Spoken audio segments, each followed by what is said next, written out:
반갑습니다. 오늘 말씀의 제목이 영들을 검증하랍니다. 말씀 들어가기 전에 지난 주간의 그 복습 구절 하나 보겠습니다. 사도행전 16장 31절이었죠. 주 예수 그리스도를 믿으라. 그러면 네가 구원을 받으리라. 결국은 예수가 주이심을, 예수가 그리스도이심을 의지적으로 받아들여라. 이 말이었죠. 그래야 구원받는 거라. 이미 말씀드렸지만 예수가 주이시다, 예수가 그리스도이시다 이런 고백은 우리 인간이 만들어낸 이론이 아니라 하늘에 이미 장착되어 있는, 고정되어 있는 그런 진리의 법입니다. 예수가 주이시라는 것은 예수 그분이 온 우주 만물의 통치자이시고 내 주인이시다 이 말씀이죠. 예수가 그리스도이시다 이 말은 예수 그분이 세 분 한 하나님의 합의와 공의에 따른 유일한 구원자이시다 이 말씀이었죠. 이 두 가지 사실은 우리 인간들의 인정 여부와 관계없이 저 하늘에 영원히 고정되어 있는 소위 말하는 페이스라고 불리는 그런 믿음이라는 디딤돌에 해당됩니다. 특히 반복 설명하지만 주 예수 그리스도를 믿으라고 할 때 영어 빌리브는 하늘에 장착된 이 법, 이 페이스 믿음을 의지적으로 수용하라. 다음에 받아들이라. 그 말씀에 승복하라. 이런 의미였죠. 단순히 예수가 주이시고 그리스도라 하던데 이런 지식에 머무는 게 아닙니다. 자기 혼을 사용해서 그분이 정말로 자신의 주님이시며 자기의 그리스도이시다라고 인정하고 그 진리 위로 자기 전 존재를 이동시켜 가지고 의지적으로 수용하는 게 믿는다, 빌리브다라는 말씀 드렸습니다. 빌리브, 믿다, 믿는다 이 한국어 단어는 내부에서 막 스스로 쥐어 짜내려는 그런 신념이 아닙니다. 오해하면 안 되죠? 믿다, 믿는다 보다는 뭐 수용하다, 승복하다, 의지적으로 받아들이다 정도로 바꿔 번역하는 것도 좋습니다. 내가 믿어준다 이런 식의 어떤 주체적 오만을 깨부수고 하나님의 선포된 말씀이 들어와 가지고 내가 그 진리에 승복한다. 이런 뜻입니다. 그래야 완벽하게 의미가 보존되죠. 우리가 보통 회개하고 믿는다 이렇게 하면 두 단계 행위처럼 보이지만 그냥 바꿔서 진리에 승복한다, 수용한다라고 표현하면 그 불신에서 돌아서는 일종의 회개와 받아들이는 믿음이 단 하나의 동작임이 직관적으로 이해가 되는 거예요. 결론적으로 믿다라는 이런 익숙함 뒤에 숨은 그 오독의 위험을 배제하기 위해서 구원의 진리를 다룰 때는 그 승복하다, 수용하다 정도로 받아들이는 게 좋습니다. 제가 별표에다 거기 believe하고 receive는 같은 거다, 받아들이다. 요 그리고 faith, faith란 영어 단어, 보통 한국말로 믿음 그러죠.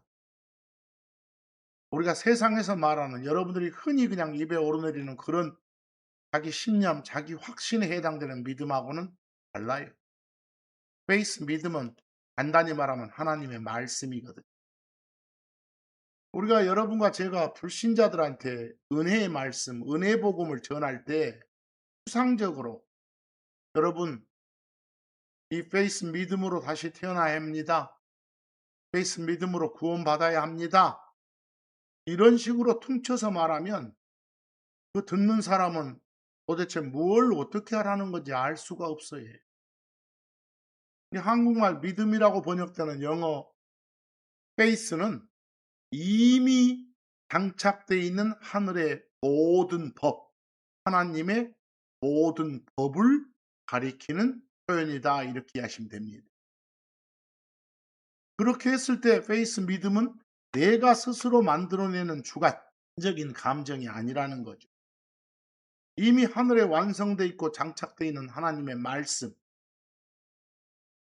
그 실체를 페이스 믿음이라 한다. 이렇게 하는 거예요.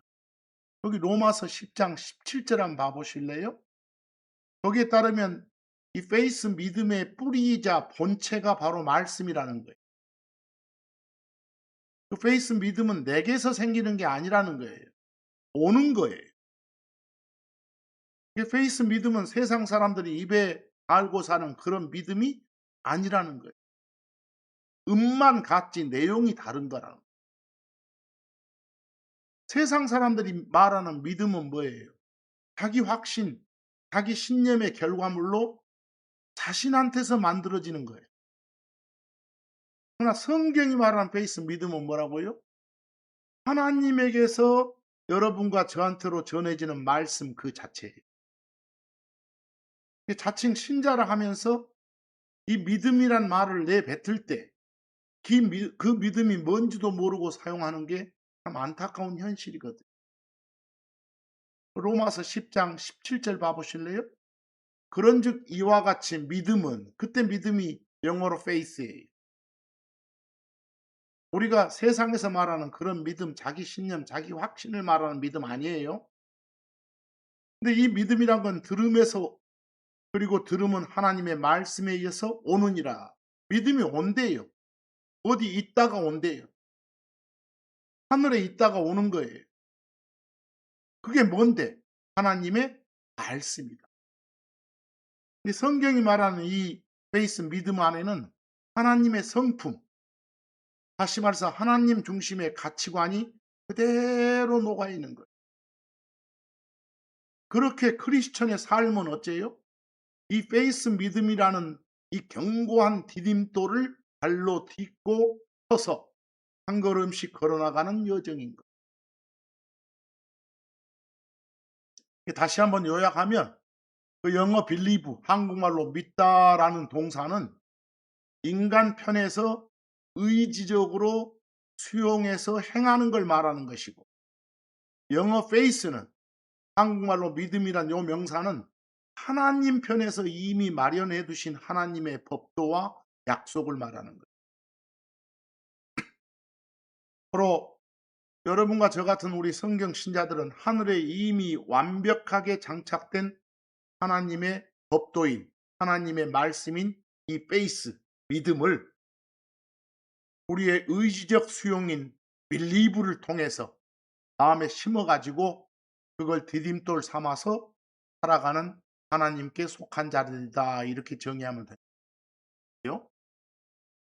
여러분 쉽게 생각해서 여러분이 가지고 있는 요 스마트폰을 여러분 자신이라고 한번 생각해 보세요. 이 스마트폰을. 그럼 여기에 여러 가지 순정품 앱들이 깔려 있잖아요. 이게 하나님의 말씀이라고 생각하세요. 그게 곧 페이스 믿음이라고 여기란 말이에요. 그럼 그 중에서 구원에 관계된 앱이 은행 관련 앱이 아니라 길찾기 앱이라면 그걸 여러분 손가락으로 여러분 의지로 눌러야, 터치해야, 클릭해야 들어갈 수 있는 것하고 똑같아요. 이 길찾기를 원하면 그것하고 관련된 앱을 클릭해야지 엉뚱하게 은행 관련 앱을 누르면 안 된다는 거예요. 근데 다시 태어남 구원에 관한 거면 그것하고 관련된 앱, 그것하고 관련된 페이스, 그것하고 관련된 말씀이 필요한 거예요.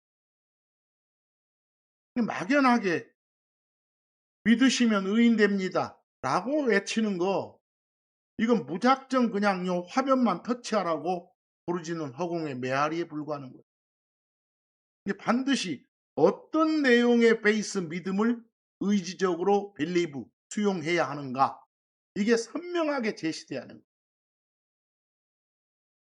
거예요. 죄인이 보통 의지적으로 수용해가지고 하나님의 재판정에서 의롭다 선언받기 위해서 필요한 베이스를 고린도전서 15장 3, 4절을 통해 잘 전해주고 있어요. 그 고린도전서 15장 3, 4절 보시면 첫째로 내 죄의 대가를 내 죄의 대가는 내 죽음인데 사형인데 그걸 십자가에서 예수 그리스도께서 대신 치러 주셨다는 그런 법적 사실, 그런 말씀. 그리고 두 번째로는 매장됐다고 나오죠. 묻혔다고.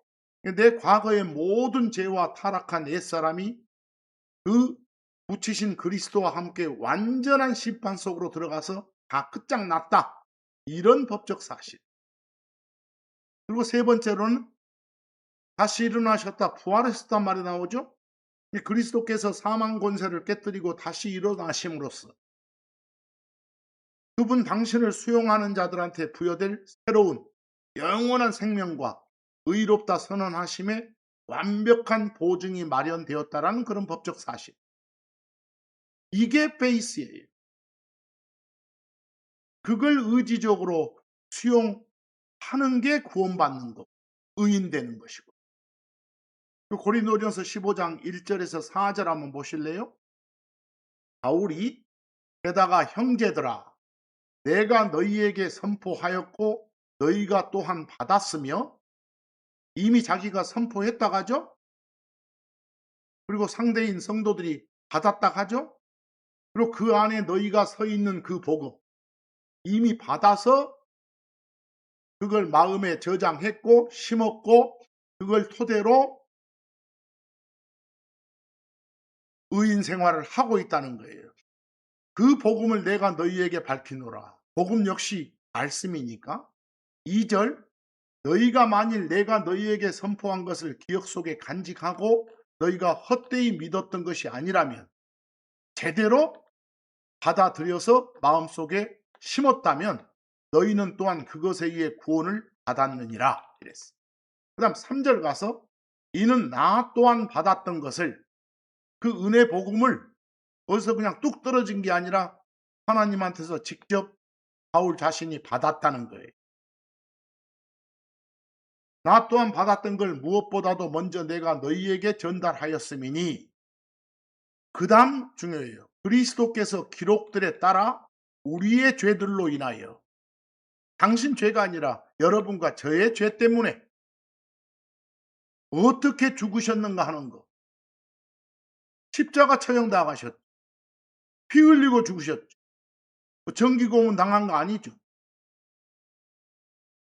뭐 이런 식으로 자세히 전달했다는 거예요. 어떻게 죽었냐 하는 것까지. 그리고 4절 그리고 기록들에 따라 그분께서 묻히셨다는 것. 그분께서 셋째 날에 다시 일어나셨다는 것. 이걸 전했다는 거예요. 이걸 그대로 마음에 받아들여서 심으면 지옥벌 면제받는다. 죄들의 용서받아서 죄인이 의인으로 전환된다. 이런 말씀이에요. 여러분과 제가 주변 세상한테 예수님 선포할 때 확실하게 그들한테 전해야 돼요. 여러분, 하나님의 재판정에 이미 장착된 그런 법도가 페이스 믿음이라고 불리는 겁니다. 이 믿음에 따르면 그리스도께서 당신의 모든 죄를 위해서 죽으시고 묻히셨으며 다시 일어나셨다는 겁니다. 이걸 받아들이세요. 그래야 됩니다. 당신이 이 완벽한 사실을 당신 자신을 위한 진리로 의지적으로 빌리브할 때, 수용할 때 하나님께서 당신을 법적으로 의롭다 선언하시고 그 순간 당신은 의인이 되시는 겁니다. 이런 말씀을 제대로 전해줘야 돼요. 이 성경은 여러분과 제가 다시 태어나는 즉 혼의 구원받는 그런 도구가 뭐다? 하나님의 말씀이다. 그 말씀을 일컬어 영어로 faith라 하고 한국말로 믿음이라 한다. 이걸 잘 하셔야 돼요. 평소에 여러분들 믿음으로 다시 태어난다. 믿음으로 혼의 구원을 받는다. 할 때 믿음 베이스가 뭐라고요? 다시 태어남하고 관련된 혼의 구원하고 관련된 하나님의 말씀이라니까요. 그 베드로전서 1장 23절 보실래요? 다시 태어나는 것 해놓고 그 다음 둘째 줄에 하나님의 말씀에 의해서라고 됐잖아요. 하나님의 말씀이 의지적으로 수용돼야 다시 태어나는 거라. 왜? 말씀이 들어가서 그 사람한테 생명을 주는 거니까. 그럼 믿음으로 다시 태어난다 이 말을 바꾸면 하나님의 말씀으로 다시 태어난다 이 말이죠. 더 바꾸면 하나님의 말씀 이퀄 뭐다? 베이스 믿음이다 이 말 아닙니까? 어렵게 보지 마세요. 에베소서 2장 8절도 이는 너희가 은혜로 믿음을 통해서 구원받았음이라 그랬어. 방금 베드로서에서는 뭐라 그랬어요? 하나님의 말씀에 의해서 다시 태어났다. 하나님의 말씀을 통해서 구원받았다 이렇게 돼 있는데 여기는 하나님의 말씀 대신 믿음이라고 바꾸잖아요. 믿음을 통해서 구원받아. 이걸 또다시 달리 표현한 것이 바울 사도가 로마서 3장 28절에서 뭐라고 합니까? 둘째 줄에 믿음으로 의롭게 되느니라 라고 돼 있잖아요. 하나님의 말씀으로 의롭게 되는 거라고. 그 구절 보면 사람은 율법의 행위들이라는 영역 밖에서 오직 하늘에 장착된 하나님의 말씀과 약속의 법도 그게 뭔데? 베이스. 그걸 통해서 하나님의 재판정에서 완전히 법적으로 의롭다 선언을 받는 거예요. 여기 한 가지 여러분들 잘 아셔야 될 것이 로마서 3장 28절에 보면 의롭게 되느니라 할 때 justify의 수동태 justified가 보입니다. 여기 제가 별표에 justify라는 동사 적어놨죠? 그리고 오른쪽에는 그것의 수동태 ed거를 적어놨고요. 이거 잘못된 세상적 표현은 정당함을 입증하다 이렇게 번역하면 안 돼요. 여러분 정당함을 입증하다 그러면 어떤 느낌이에요? 원래 정당했는데 그렇지 못하다는 평가를 받았어. 원래 의로운데 억울하게 누명을 써가지고 정당치 못하다는 평가를 받고 있다가 푸는 느낌이잖아요. 지가 원래 정당했다고. 성경적 의미하고는 완전히 달라요. justify의 올바른 성경적 표현은 뭐예요? 의롭다 선언하다예요. 자격 없는 죄인을 하나님의 재판정에서 법적으로 완벽하게 의로운 신분으로 전환시켜주는 그런 뜻이에요.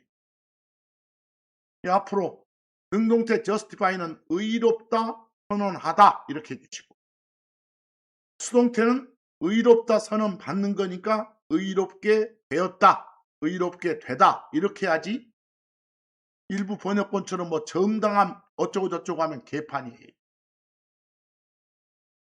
그리고 별표에 제가 의인 그랬어요. 누구를 의인이라고 해요? 하나님이 의롭다 선언해 주신 사람.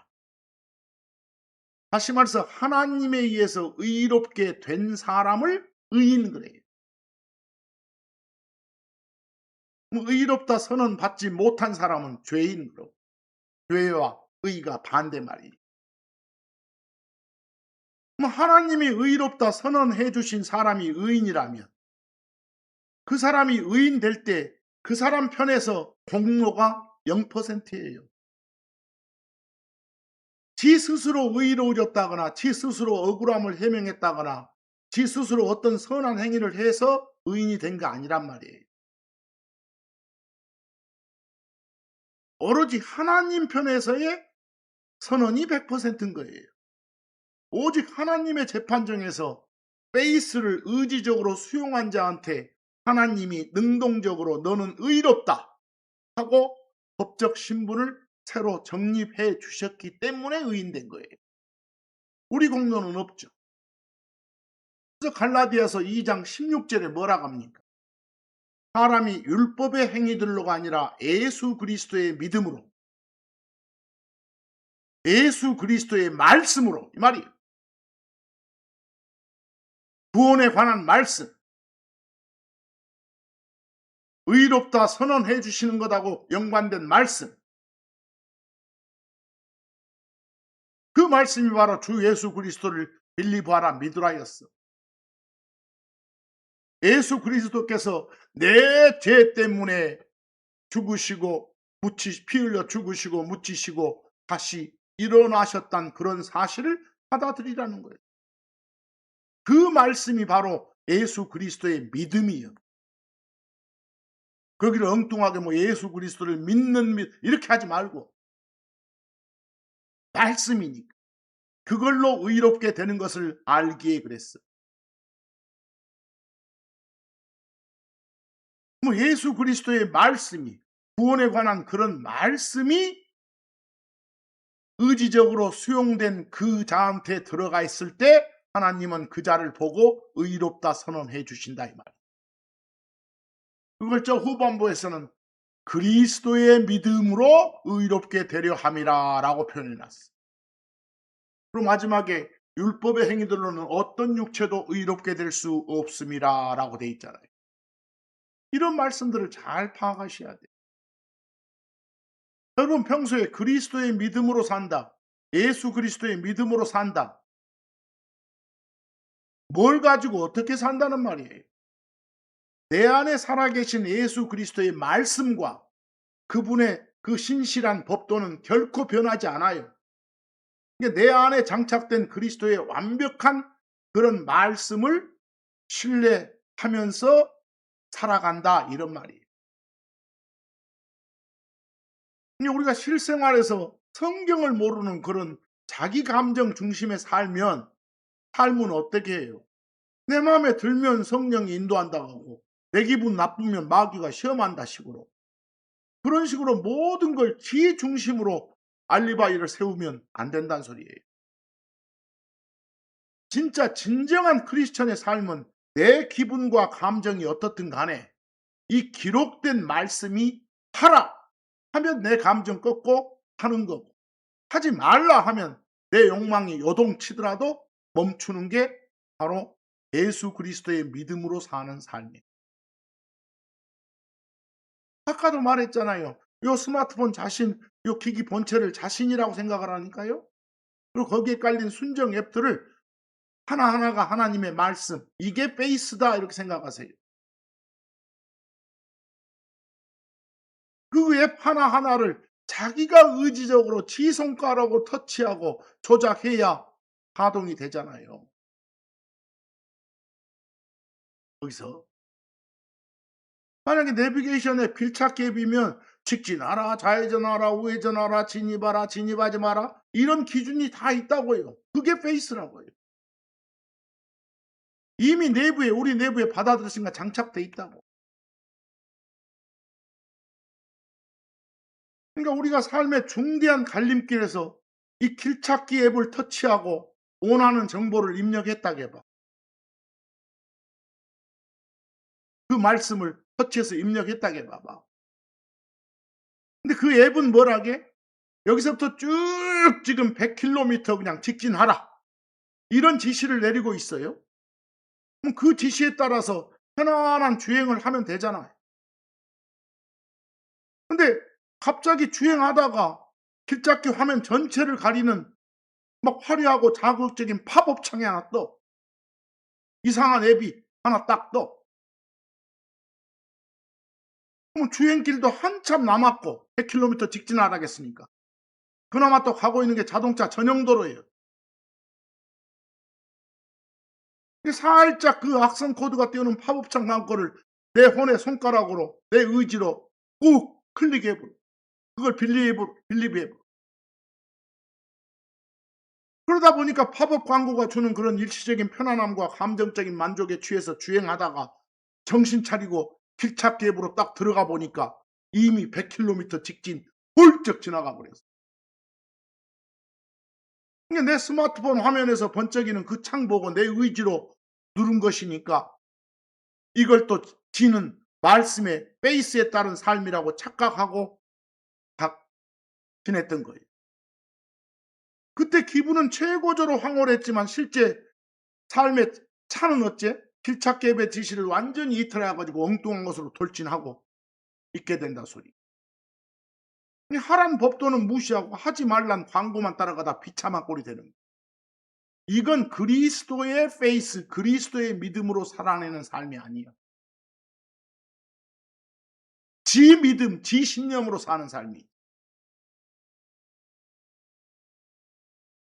그리스도의 믿음으로, 그리스도의 베이스로 살아내는 그런 승리의 삶은 그 화면에 불쑥불쑥 튀어오르는 그런 감정의 팝업 광고를 대하는 태도부터 다른 것이에요. 화면에 불쑥 튀어오르는 그런 감정의 팝업 창은 말씀의 앱이 아닌 육신이 띄운 가짜 광고이라는 걸 분별해야 돼요. 그런 걸 접할 때마다 내 혼의 손가락을 사용해서 화면의 광고창 우측 상단에 보면 닫기 엑스표 버튼 있잖아요. 그걸 단호하게 눌러야 돼. 의지적으로 거절해야 돼. 그런 다음에 묵묵히 길을 비추고 있는 길찾기 앱, 이 말씀의 지시를 확인하고 나가는 거예요. 그거하고 똑같아. 그게 신자의 삶이란 게 뭐예요? 내 스마트폰 화면에 뜨는 온갖 화려한 그런 감정의 팝업 광고, 육신을 쫓아다니는 그런 삶이 아니라는 거예요. 갈라디아서 2장 20절도 뭐라고 해요? 내가 그리스도와 함께 십자가에 못 박혀 있으나, 못 박혔으나가 아니라 과거 시제로 하면 지금은 어떻게 된지를 모르는 것이요. 못 박혀 있다 그래야 지금 현재도 그런 상태다 이 말이 되는 거지. 일부 번역 보면 못 박혔으나 이러지 말라고. 못 박혀 있으나 그럼에도 불구하고 내가 사노니. 죽은 놈이 어떻게 살아? 그게 바로 아들 하나님의 믿음으로 산다고. 예수 그리스도의 믿음으로 산다고. 그리스도의 말씀으로 사는 거라고.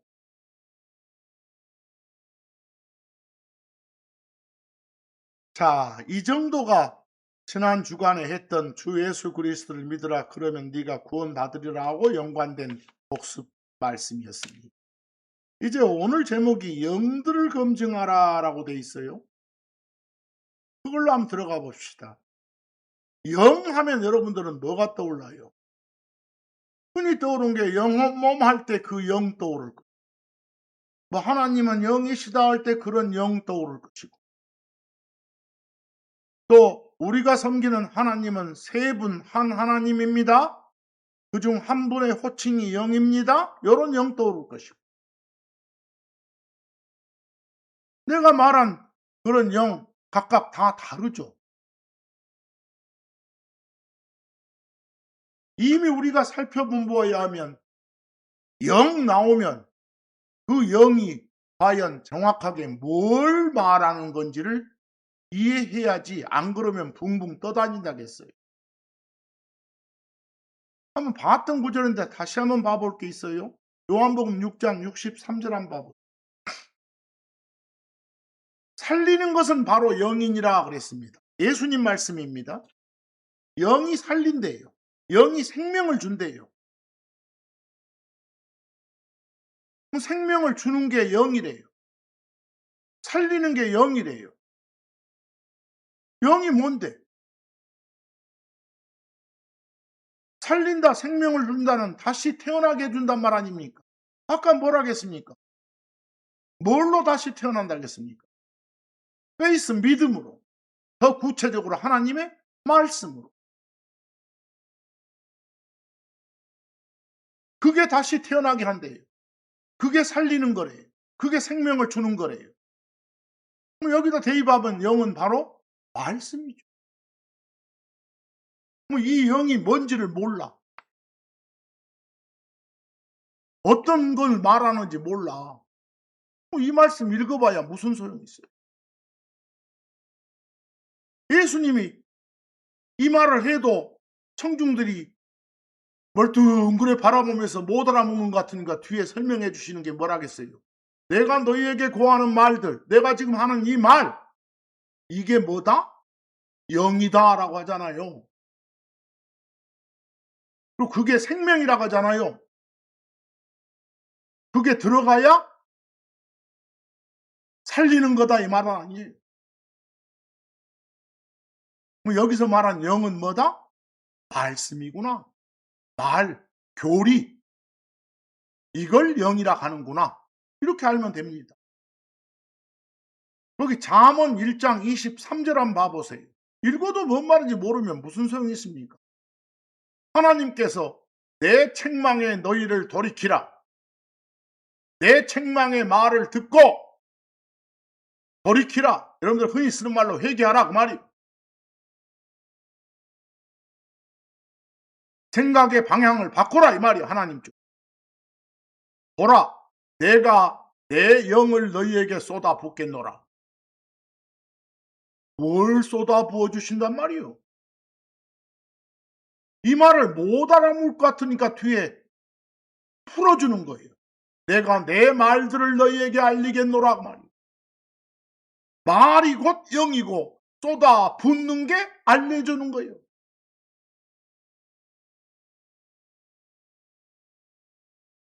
거기서 하나님이 쏟아내는 따끔한 책망과 훈계를 들었을 때 고집 부리지 말고 네 가던 길과 마음을 그 책망을 향해서 돌아서라, 돌이키라 이런 촉구를 했죠? 앞에서? 그럼 결과적인 약속이 뭐예요? 그렇게 너희가 내 책망에 반응하여 돌이키면 내가 가만히 있지 않고 놀라운 일을 행하겠다라며 판을 까시잖아요. 그 판의 내용이 바로 우리가 고대하던 그 대구 구조 밑에예요. 첫째가 뭐? 내가 너희한테 내 영을 부어주겠다고, 쏟아부어주겠다고. 그 다음이 내가 너희한테 내 말들을 알게 하겠다. 영을 들이붓는 것하고 말들을 알게 하는 것은 별개 사건이 아니란 말이에요.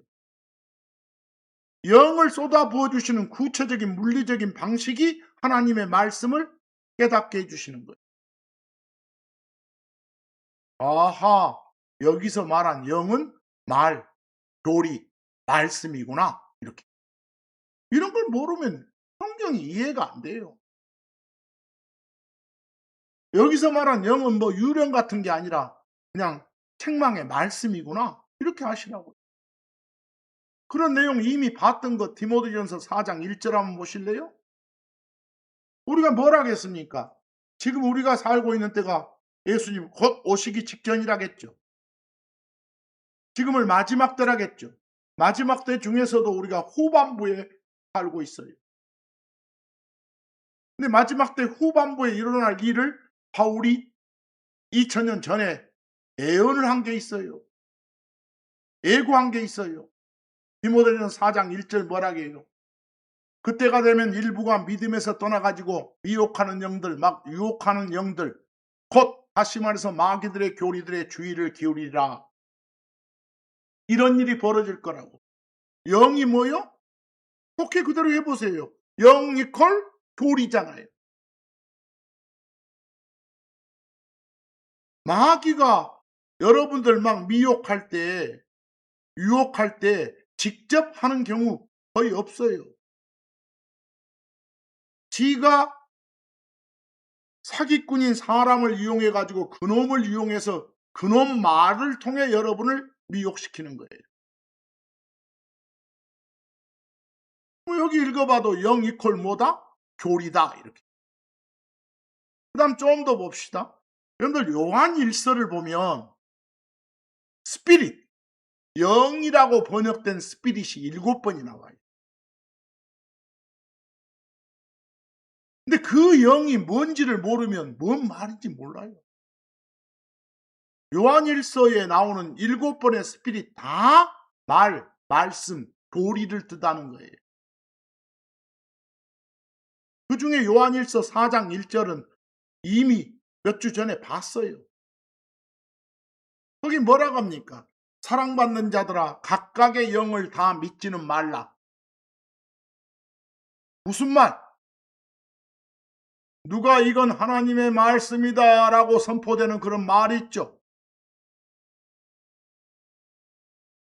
특히 거짓 교사들이 선포하는 그런 말들도 있겠죠. 참교사가 선포하는 말도 있고 그런 것들 다 믿지는 말라. 부분부정이에요? 제대로 선포한 말인지 아니면 거짓 교사 입에서 터져나오는 그런 잘못된 말인지 분별해서 수용하라 이 말이에요. 그래서 그 다음에 뭐라 해요? 오히려 그것들이 그 말들이 하나님께 속하는지에 대해서 그 영들을 검증하라. 그 입에서 선포되는 그 말들이 이거 정말 하나님께 속하는 거야? 하나님의 말씀 맞아? 이것들 하나하나 성경을 통해서 증명하라고 말이요. 그 다음에 확실하게 나오잖아요. 왜 그래? 왜냐하면 많은 거짓 대언자들, 진짜 하나님한테 참 말씀을 받아가지고 퍼뜨리는 자가 아니라 그렇지 않은 자들, 하나님한테 직접 말을 받아가지고 퍼뜨리는 걸 대언이라게, 그렇게 하는 자를 대언자라고.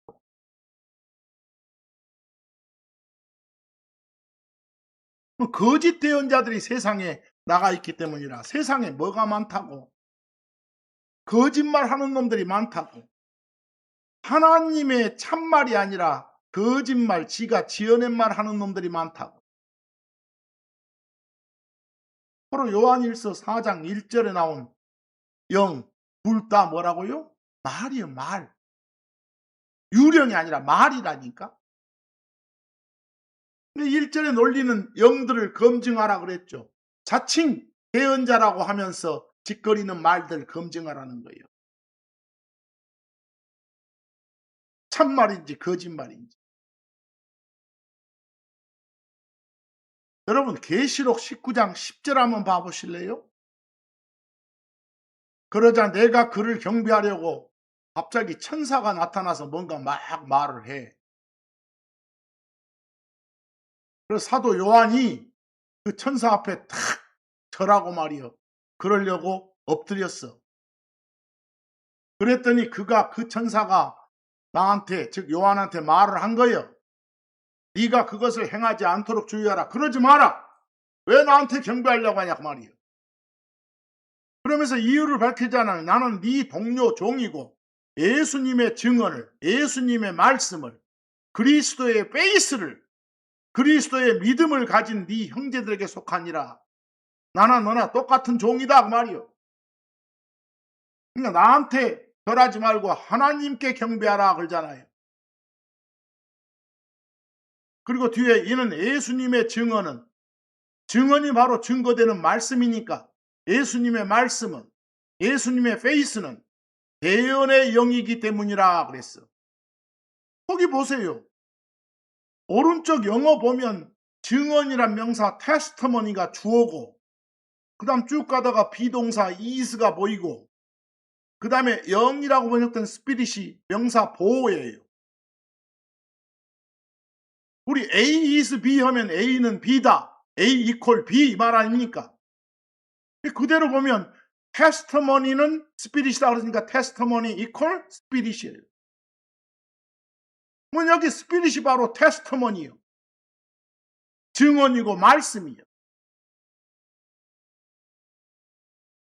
예수님의 말씀은 대언의 말씀이기 때문이라 그랬어.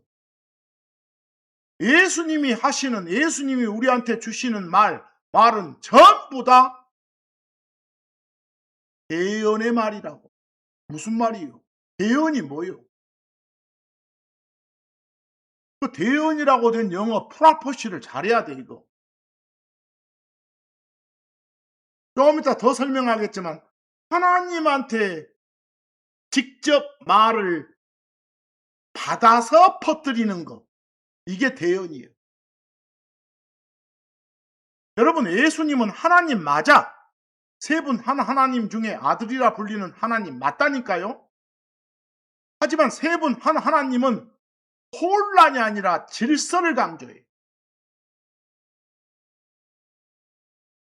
그 질서상 아버지 하나님은 모든 걸 계획하시고 설계하시고, 아들 하나님은 보통 그걸 가지고 집행하시고, 영 하나님은 그걸 관리하시고, 다 역할이 달라. 그 다른 역할 때문에 우리 인간 세상의 진리로는 상하? 종속? 이런 느낌이 들 때도 있어. 그렇지 않아. 그건 질서 때문에 그래. 그럼 예수 그리스도의 말씀은 좀 이따 보겠지만 어느 한 말씀도 한마디도 당신이 직접 하시는 거 아니에요. 질서상 설계자인 아버지 하나님의 말씀을 그대로 받아서 전할 뿐이에요. 그 내용 중에는 과거 역사의 내용도 들어있고 현재의 어떤 책망의 내용도 들어있고 미래 예언의 내용도 들어있는 거예요. 다 포함해서 대언 그래. 대언은 뭐라고요? 하나님한테 직접 말씀을 받아가지고 퍼뜨리는 거.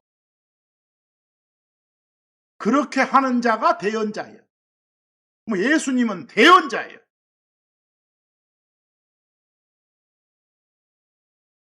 당신이 그렇게 말해 내가 대언자라고. 바로 이런 거 번역할 때 뭐 애언 이러지 말고 대언하면 끝나는 거예요. 자, 이제 좀 이따 보기로 하고 요한일서 4장 2절에서 3절 6절 한번 봅시다. 거기도 영 많이 나오잖아. 이제 알았잖아. 요한일서에 사용된 영은 다 말씀을 뜻하는 스피릿이라. 거기 예수 그리스도께서 육체를 입고 오신 걸 시인하는 각각의 영은 뭐 예수 그리스도는 육체를 입고 오셨다. 이 말은 이 말이요. 이 말을 인정하는 것. 뭐 인정하는 자의 입에서 튀어나오는 영은 말은 그 말은 하나님께 속해. 하지만 3절 예수께서 육체 안에 오신 걸 시인하지 아니하는 각각의 영은 뭔 예수가 육체를 입고 사람으로 왔겠어?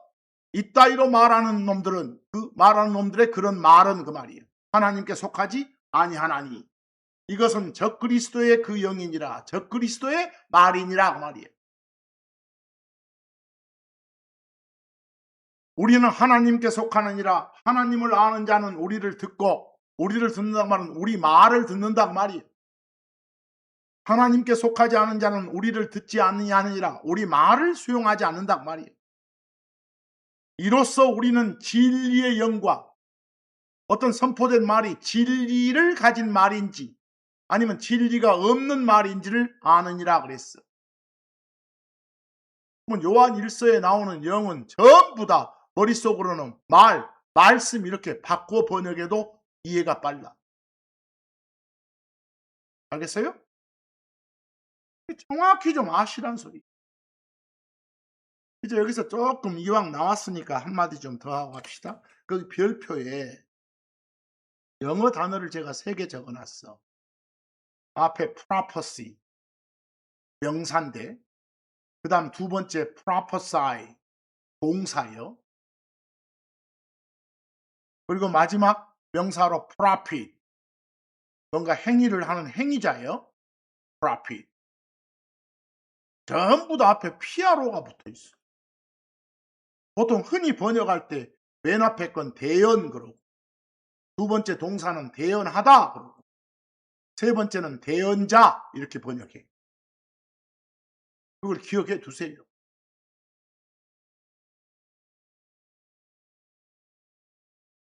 근데 이건 하나님한테 직접 말씀을 받은 게 대언이라겠고 그걸 퍼뜨리는 게 대언하다. 그걸 퍼뜨리는 자가 대언자인 거죠. 참고 한번 봐보실래요?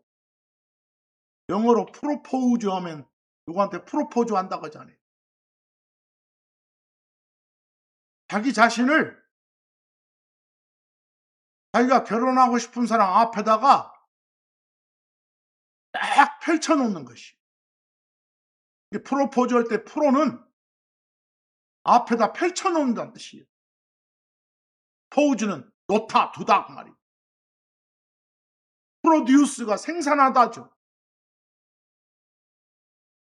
이 생산 라인에서 막 물건이 나와가지고 앞에다가 쫙 펼쳐지게 막 라인에서 끌어내는 거예요. 프로가 앞에 펼쳐놓는다는 뜻이고 듀스는 막 끌어낸다 이 말이에요. 그래서 생산하다. 바로 그때 프로는 앞에다 펼쳐놓는다 이런 느낌이에요. 그 다음 두 번째 칸 봐봐. 프로액티브는 우리가 액티브가 활동하는 거죠. 미리서 그냥 다 차단하고 선제적으로 활동하는 거. 어떤 일이 벌어지기 전에 주도적으로 선제적으로 이게 프로액티브예요. 그럼 프로는 무엇보다 더 먼저 더 앞서서 이런 뜻이에요. 미리서 이런 뜻이에요. 프롤로그 보면 여러분들 요 책에서 막 머릿말 서문을 말하지. 본문 나오기 전에 미리 앞에 프로가 미리 앞서서 이 말이고 로그는 말이란 말이에요. 글이란 말이에요. 앞에 있는 글. 바로 프로액티브나 프롤로그의 프로는 미리 먼저 앞서서 이런 뜻이에요. 그 다음 세 번째 칸은 여러분들 잘 아는 거래. 프로나운은 대명사제. 나운이 명사고 명사를 대신한 거예요. 프락시는 대리인을 말해. 대행자를 말해. 그럼 그때 프로는 뭔가를 대신하고 대행한다는 뜻이에요. 뭐 영어 접두사 프로는 앞에다 쫙 펼쳐놓는다. 미리 앞서서 또는 대신하고 대행해서 이런 뜻 다 가지고 있어. 그게 프라포시, 프라포사이, 프라핏 할 때 프로예요. 그것이.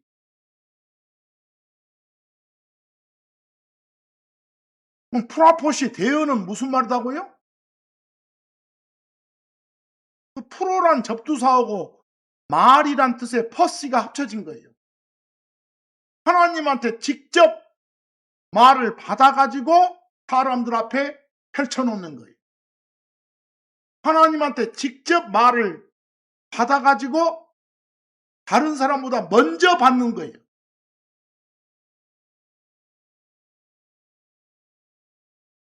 하나님한테 직접 받은 그 말을 하나님 대신해서 사람들 앞에 펼쳐놓는 거예요. 그래서 대신 대행도 들어요. 그런 대자예요. 대언할 때 대자가. 그 말을 잘 기억해 줘야 돼. 그런데 그 전달되는 말 내용에 분석을 해보면 과거 역사에 관한 것일 수도 있고 현재에 관한 것도 있고 미래에 관한 것도 있다고 말이에요. 그중에 딱 띄어서 미래에 관한 것만 말할 때는 뭐라고 하고 예언 그러면 되겠잖아요. 딱 띄어서 말하면 그러니까 일단 번역은 예언으로 가야 돼. 그래야 맞아. 그 요한복음 12장 49, 50절 봐봐. 중요합니다. 예수님이 직접 하신 말씀이요. 뭐라고 하셔? 이는 내가 내 자신에게서 말하지 아니하였고 내가 한 말은 다 내 자신으로부터 나오는 게 아니야. 이 말이요. 도리어 나를 보내신 아버지 곧 그분께서 내가 뭘 말해야 하고 내가 또 무엇을 일러야 할지 그 말은 뭘 말해야 되고 어떻게 말해야 될지 말이요. 말할 내용과 방법 이것에 대한 명령을 내게 주셨기 때문이라 그랬어. 무슨 말이요? 예수님이 하시는 말씀, 하셨던 말씀은 한마디도 당신한테서 나오는 게 아니라는 거예요. 하나님한테서, 아버지 하나님한테서 질서상 말씀을 받아가지고 그걸 너희들 앞에 펼치는 거야. 아버지 하나님을 대신 대행해서 너희들 앞에 펼치는 거야. 다른 누구보다도 먼저 내가 펼치는 거야. 이런 말이에요, 지금 여기서. 50절. 그리고 나는 그분의 명령이 아버지 하나님의 명령이 영존하는 생명인 줄 아노라. 그 말씀이. 그러므로 내가 무엇을 말하든지 아버지께서 내게 말씀하신 그대로 그렇게 내가 말하노라. 예수님 말씀이라니까요. 뭐 이거 보니까 예수님이 바로 대언자네. 예수님의 말씀은 전부 다 대언이네. 예수님은 하나님 본체 맞아. 하지만 질서상 아버지 하나님의 입이 돼가지고 아버지 하나님의 마음과 뜻을 이 땅에 완전하게 대신 선포하신 분이요. 대언하신 분이라고. 대언자라고. 정의하잖아요. 성경이 말하잖아요. 그래서 아까 계시록에서 그 예수님의 증언은 대언의 영이니라 할 때 무슨 말인지 알겠어요? 예수님이 하신 말씀은 전부 다 이런 어떤 말씀? 대언의 말씀이요. 다 아버지 하나님으로부터 질서상 직접 받아갖고 펼치는 그런 말씀이다. 이 말이요. 여러분 예수님 말씀 중에 사랑해라, 반음하지 마라. 이게 예언이요? 그게 예언이냐고. 그게 예언의 말이냐고. 그냥 대언의 말이지. 앞으로 내가 다시 올 거야. 앞으로 이런 일 일어날 거야. 이렇게 말했다면 그건 뭐지만 그냥 대언의 말 해도 좋고 예언의 말 해도 좋겠잖아. 하지만 서로 사랑해라, 반음하지 마라 이런 걸 보고 예언의 말이라고는 할 수 없잖아. 그냥 대신 받아서 하는 그런 말, 대언 이렇게 해야지. 논리적으로 생각해 보세요. 자, 구약 한번 가볼까요? 하나님께서는 모세를 통해서 앞으로 올 메시아가 어떤 직분을 수행할 것인지를 알려줘요. 거기 신명기 보세요. 신명기 18장 17에서 18절. 모세한테 하나님이 주신 말씀이에요. 그리고 주께서 내게 말씀하셨더라. 하나님이 모세한테. 이게 바로 대언이요. 그럼 모세가 그 말을 펼치겠지. 대신해서 전하겠지. 그게 18절이에요. 내가 그들의 형제들 가운데서 너와 같은 대언자를 그들을 위해 일으키리라 그랬어. 모세도 대언자란 말이지. 너와 같은 대언자를 그랬으니까. 뭐 일으키겠다고 세우겠다고 약속하신 대언자가 있단 말이지. 그게 누구라고? 신약 가보면 그게 바로 예수님이요. 그리고 내 말들을 그의 입에 두리라. 여기 보잖아. 아버지 하나님 당신의 말을 앞으로 세울 대언자 입에 둔다고 하잖아. 그럼 그 대언자 입에서 나가는 모든 말은 아버지 하나님의 말 대행하는 거지. 보이세요? 성경 그대로 읽으라고. 그러면 그가 내가 그에게 명령할 모든 걸 그들에게 말하리라 그랬어. 그 말을 선포하는 것이요. 예수님. 상하가 있어서가 아니라 질서상 그렇다니까. 공적인 일할 때 여자는 잠잠하라. 이게 상하가 있어서 그래요? 질서상 그러는 거지.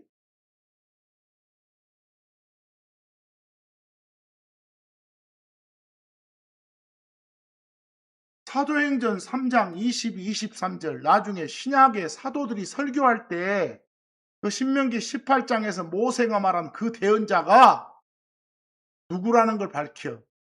너희 놈들이 바로 십자가에 못 박아 죽이신 그러고 나중에 다시 일어나신 그 예수 그리스도가 이걸 증언해요.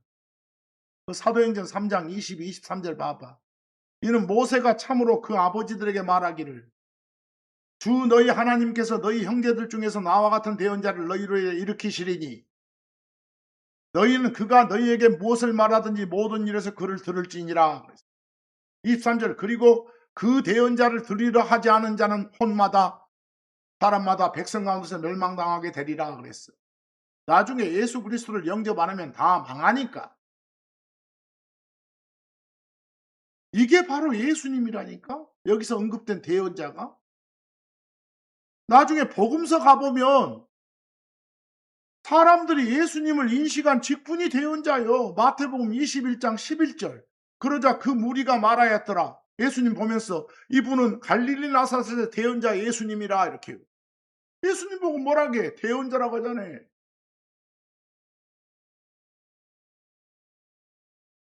어떤 자가 대언자라고요? 하나님으로부터 직접 말을 받아가지고 퍼뜨리는 자라니까.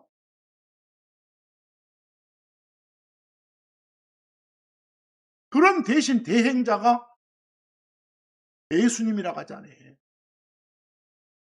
그러니까 아까 계시록 19장 번역할 때 예수님의 증언은, 예수님의 말씀은 프라퍼스의 말씀이니라 할 때 뭐라고요? 예언의 말씀이니라 그래줘야지. 예수님이 말한 모든 내용 중에 예언만 있냐고. 그럼 포괄적으로 해줘야지. 만약에 예언의 영이니라 이렇게만 번역하면 어떻게 되겠어? 과거 역사를 막 들춰냈던 일이나 막 책망했던 그런 일은 다 제외시켜야 되잖아요. 또 혹자는 아니 어떻게 그냥 예수님이 하나님이신데 예언이란 말을 대신해서 이런 말을 쓸 수 있어요? 아니 쓸 수 있다니까. 있다고 하잖아요. 금방 다 읽어보니까. 엉뚱한 소리 하지 마시고. 예수님은 완전한 하나님이시면 어째요? 삼위일체 하나님의 합의와 동의 속에서 이 땅에 오셔가지고 당신 임의로 자의적인 발화를 하지 않으시고 아버지 하나님의 뜻을 온전히 대변해서 대표해서 대행해서 선포하셨다는 게 입증됐잖아. 그리고 그 선포한 내용 안에는 과거, 현재, 미래의 모든 진리가 다 들어있으니까 그 예언이라는 좁은 어휘는 예수님의 말씀 전체를 담아내기에 턱없이 부족한 거예요. 요즘 보면 막 대언파, 예언파가 나눠진 것 같아요. 그 히브리서 1장 1절하고 2절 한번 봐보시기 바랍니다. 여러분 성경이 완성되기 전에는 요 기록된 요 말씀, 인쇄된 요 말씀, 성경이 완성되기 전에는 하나님께서 당신의 말씀, 당신의 뜻과 계획을 직통으로 내려보셨다니까. 직통으로. 직통 계시. 누구한테? 특정 사람을 통해서 그랬어. 그런 사람을 예언자라게, 신약에 가면 사도라게, 때로는 천사를 통해서 직통 계시를 할 때. 그다음 또 하나 중요한 게 누구를 통해서? 사람으로 오신 아들 하나님을 통해서요. 예수 그리스도를 통해서요. 그랬다고 나와. 히브리서 1장 1, 2절 봐보세요. 지나간 때에는 여러 시대들에서 다양한 방식들로 누구들을 통해서? 예언자들을 통하여 아버지들에게 말씀하신 하나님께서 예언자한테 말을 줘가지고 퍼뜨리게 하셨단 말이에요.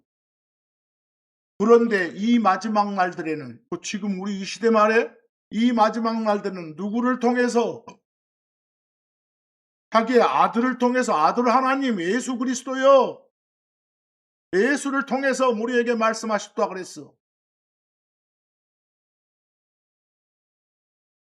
이 말에 따르면 아들이신 하나님, 예수 하나님이 바로 아버지 하나님의 말을 집행해서 대행해서 대신해서 전한 그런 분 맞잖아.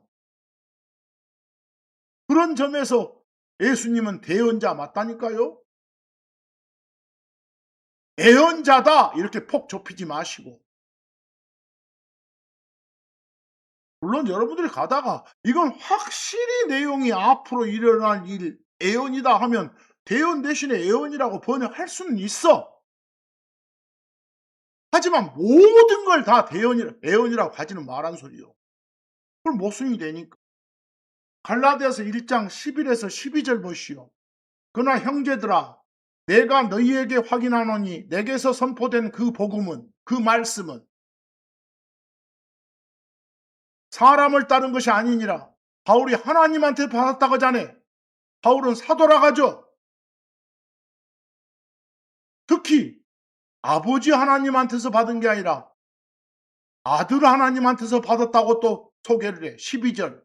예수 그리스도의 계시를 통한 것이라 그랬어. 그럼 이건 어떤 순서예요? 지금까지 읽어본 순서에 하면 아들 하나님은 아버지 하나님을 통해서 말을 받았고, 또 아들 하나님을 통해서 바울은 말을 받았고, 이런 순서를 밟은 거예요. 이게 질서예요.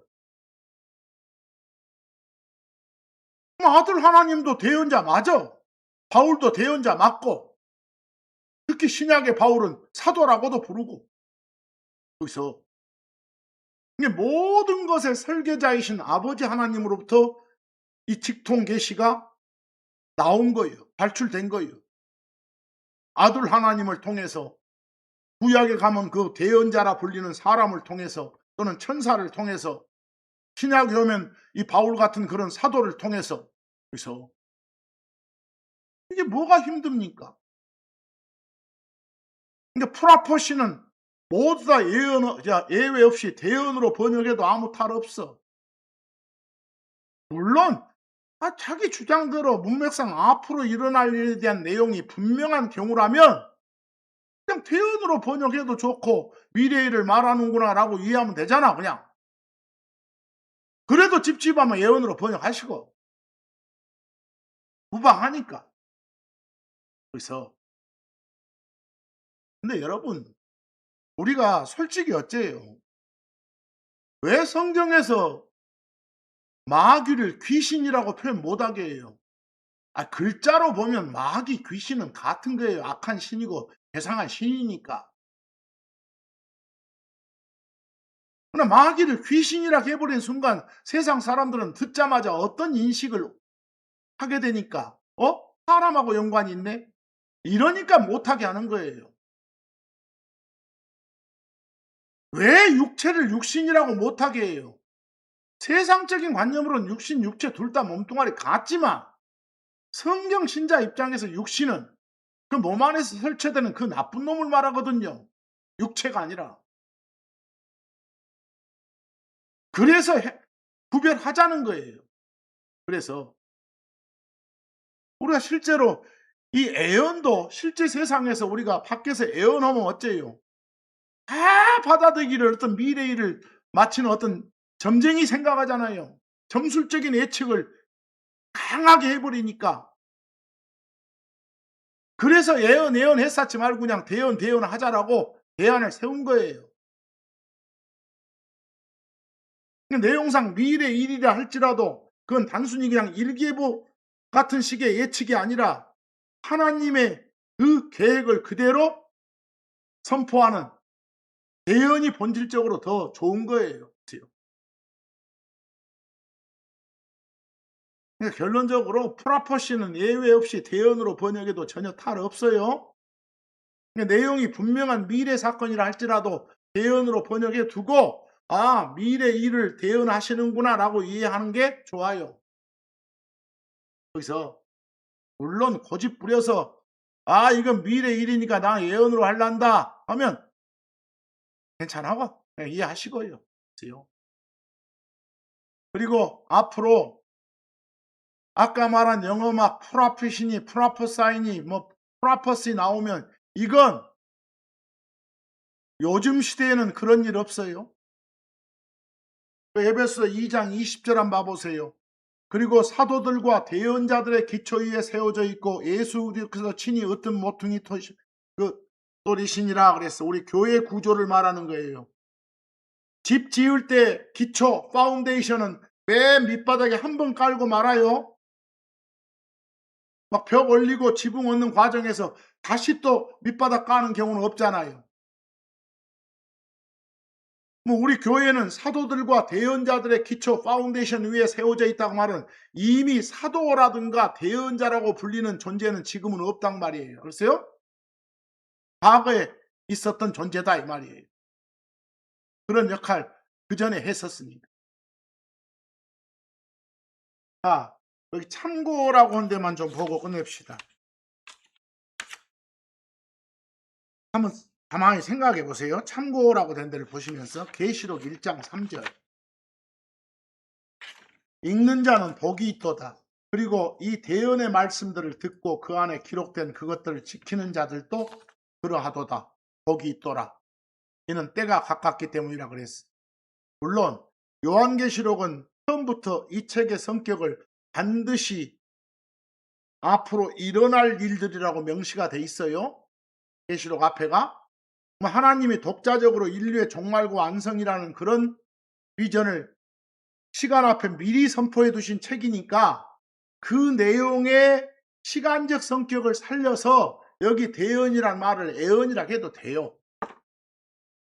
하지만 대언 놔둬도 여기에 적힌 말씀들은 앞에서 말했듯이 앞으로 일어날 일들이구나, 미래사구나, 애언이구나 라고 이해하고 넘어가면 끝나는 것이고. 베드로후서 1장 19, 21절 보세요. 이거 잘 보세요. 또한 우리에게는 여러분과 저한테는 더 확실한 대언의 말씀이 있어. 이미 기록으로 완성된 이 말씀이 성경책으로 주어져 있어. 말씀이 여기 대언이 곧 말씀이에요. 대언이라는 말씀이 있어. 다 하나님한테서 직접 받은 것이요. 그래가지고 나중에 기록자들이 기록한 거예요. 그게 있으니까 너희는 날이 새어 낫별이, 낫별은 해나 마찬가지 태양, 너희 마음들 속에 떠오를 때까지 어두운 곳에서 비치는 빛을 대하듯 그것에 그 말씀에 너희가 주의를 기울이는 것이 잘하는 것이니라 그랬어. 여기서 오해하지 말 게 있어.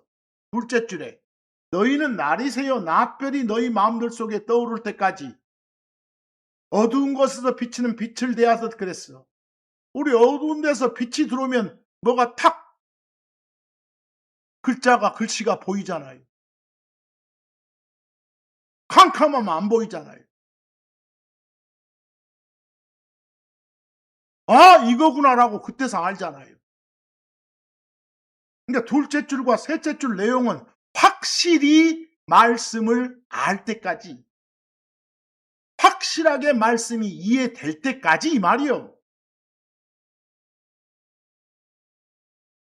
그때까지 신경 쓰고 주의를 기울이고 보고 또 보고 보고 또 보고 하라고. 여기서 20절 먼저 이것을 알라. 기록의 어떤 대언도, 어떤 이 성경에 기록된 말씀 중에 어떤 말씀도 사적인 해석을 가져서는 안 된다. 네 마음대로 풀면 안 돼. 21절 이는 그 대언이, 이 성경에 기록된 모든 이 말씀이, 하나님으로부터 주어진 이 말씀이 옛적에 사람의 뜻으로 온 게 아니고 하나님의 거룩한 사람들이 자기들이 성령님께 이끌림 받은 대로 말했기 때문이라. 그대로 기록한 거요. 하나님 말씀 그대로. 그러니까 이 베드로 후서 1장 19, 21절 내용은 애언의 말씀만 이렇게 주의를 기울이고 공부하라는 소리요? 모든 말씀을 확실히 떡 떨어지게 이해가 되는 그 순간까지 공부하라는 소리요. 이 말은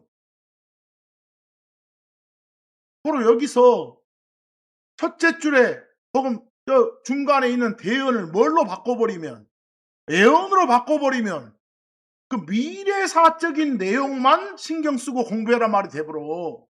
이해되세요? 확실히 모든 말씀을 확실히 알 때까지 하라 이 말인데, 고린도전서 14장 3절 한번 가보세요.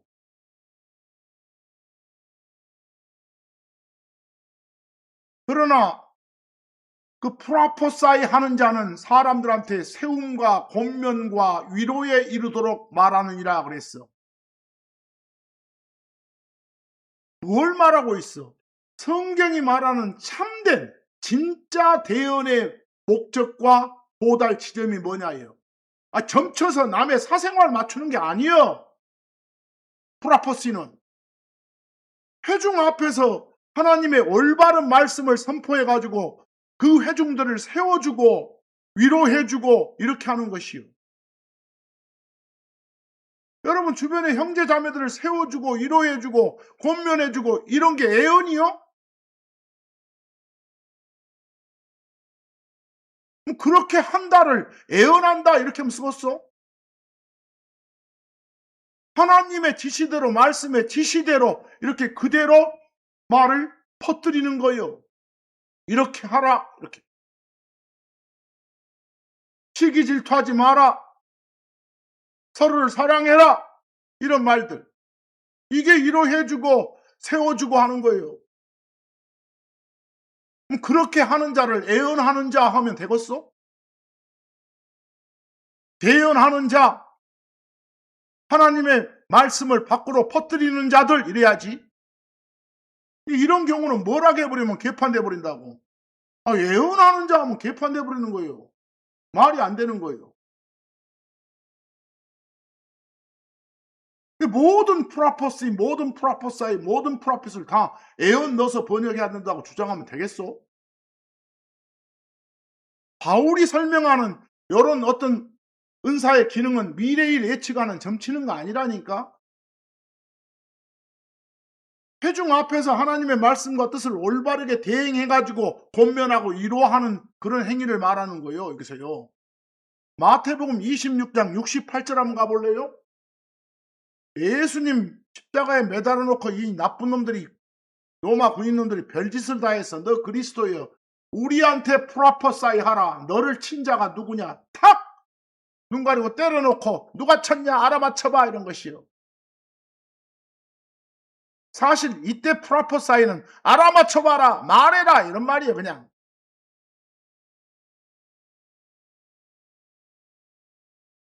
예언하라 애언하라 이런 의미가 아니라 뭐 애언해봐라 이게 되겠어. 이미 벌어진 일을 갖다가 누가 했는지 과거사를 알아맞추라는데 여기다 예언이라고 번역하면 되겠어. 누가 때렸냐 이런 식인데 쳐놓고 그냥 대언하라 하든지 아니면 그냥 말하라 맞추라 이렇게 번역하라고. 로마서 12장 6절도 성도 각각한테 주어지는 선물이 있어. 그런 걸 은사라게. 근데 우리 성도들 각각 보면 어떤 사람은 이렇게 말 잘하는 그런 어떤 선물을 받은 사람도 있고 일 잘하는 선물을 받은 사람도 있고 각자 받은 은사가 달라. 근데 은혜에 따라 다른 선물을 가지고 있으니 대언이면 믿음의 분량대로 대언하자. 무슨 말이요? 믿음이 뭔데 베이스가? 마음에 심어진 하나님의 말씀이라니까요. 말씀이 많이 심어진 사람은 뭔가 더 많이 더 잘할 수 있겠잖아요. 말씀 전할 때. 다른 사람한테 말씀 퍼뜨릴 때 속에 베이스 믿음이 많은 사람은 많이 심어진 사람은 지금 그 말이요. 대언이면 믿음의 분량대로 자기 속에 심어진 베이스 말씀의 양대로 대언하자고. 여기다가 대언 대신 애언이라고 해 그러면 속에 있는 말씀들 중에서도 그 애언에 관계된 내용만 빼갖고 하라고? 그럼 권면이 되겠어? 위로가 되고? 이해되세요? 뭐 이런 데다가 대언 이래야지 애언 이러지 말란 말이요. 그 데살로니가 전서 5장 20절도 우리가 대언하는 것들을 멸시하지 말라 그랬어. 이 당시는 초대교회 당시는 성경이 완성 안 됐을 때요. 안 됐으니까 이런 모임 안에서도 갑자기 하나님한테 직접 말을 받아가지고 막 떠드는 사람들이 있었다니까. 그 사람이 대언자고 그 사람이 하는 게 대언이지. 그래가지고 말 퍼뜨리는 말 내용 보면 그 속에 책망도 있고 애언도 있고 했다니까. 뭐 애언만 있었다면 그냥 애언이라고 하지만 다른 것도 포함돼 있으니까 애언이라고 좁히면 안 된다고 대언이라고 해야지. 그러니까 대언하는 것들을 멸시하지 말라라고 초대교회 명령이에요. 지금은 프라퍼사이나 프라퍼시, 프라핏 나오면 지금은 관계없어. 그런 말은 지금 안 쓰는 거니까. 계시록 22장 10절처럼 계시록처럼 확실하게 내용이 뭐라면 앞으로 벌어질 일이라면 그냥 대언 대신 굳이 거기만 뭐라고 써도 예언이라고 써도 누가 뭐라고는 안 해. 하지만 그런 경우도 대언이라고 해도 아무 탈 없다고. 또 그가 내게 말하되 이 책의 대언의 말씀들을 봉인하지 말라. 이는 때가 가깝기 때문이라. 이런 경우는 대언 대신 뭐라 하더라도 예언이라 하더라도 다 이해한단 말이요. 하지만 뭐라 해도 대언이라 해도 누가 말 않고. 아시겠습니까? 이런 것들을 좀 잘 판별해서 너무 그냥 어느 한두 군데 문맥만 가지고 우기지 말란 소리입니다. 우리가 그냥 예언보다는 대언이 더 좋습니다라고 제가 이렇게 주장하는 이유는 각각하고 똑같아요. 그냥 귀신 쓰지 말자는 이유처럼. 예언이라고 하면 뭔가 어떤 갑자기 교회 점쟁이 교회 무당 생각해 버리니까. 그래서 성경적인 용어 대언을 써 놓고 그다음에 이 대언이란 건 이런 거다라고 설명해 주고.